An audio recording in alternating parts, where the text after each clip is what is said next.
പോകുന്നത്. ദൈവത്തിന്റെ വചനത്തിന് മാറ്റമില്ല.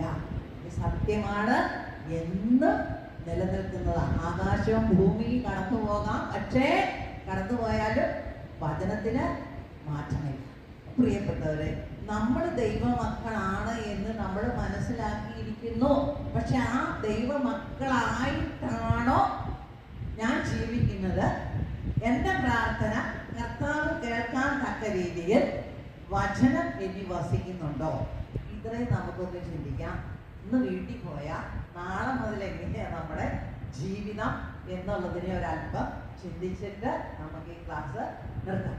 അപ്പൊ നമ്മളെല്ലാം വിവാഹം ചെയ്യും.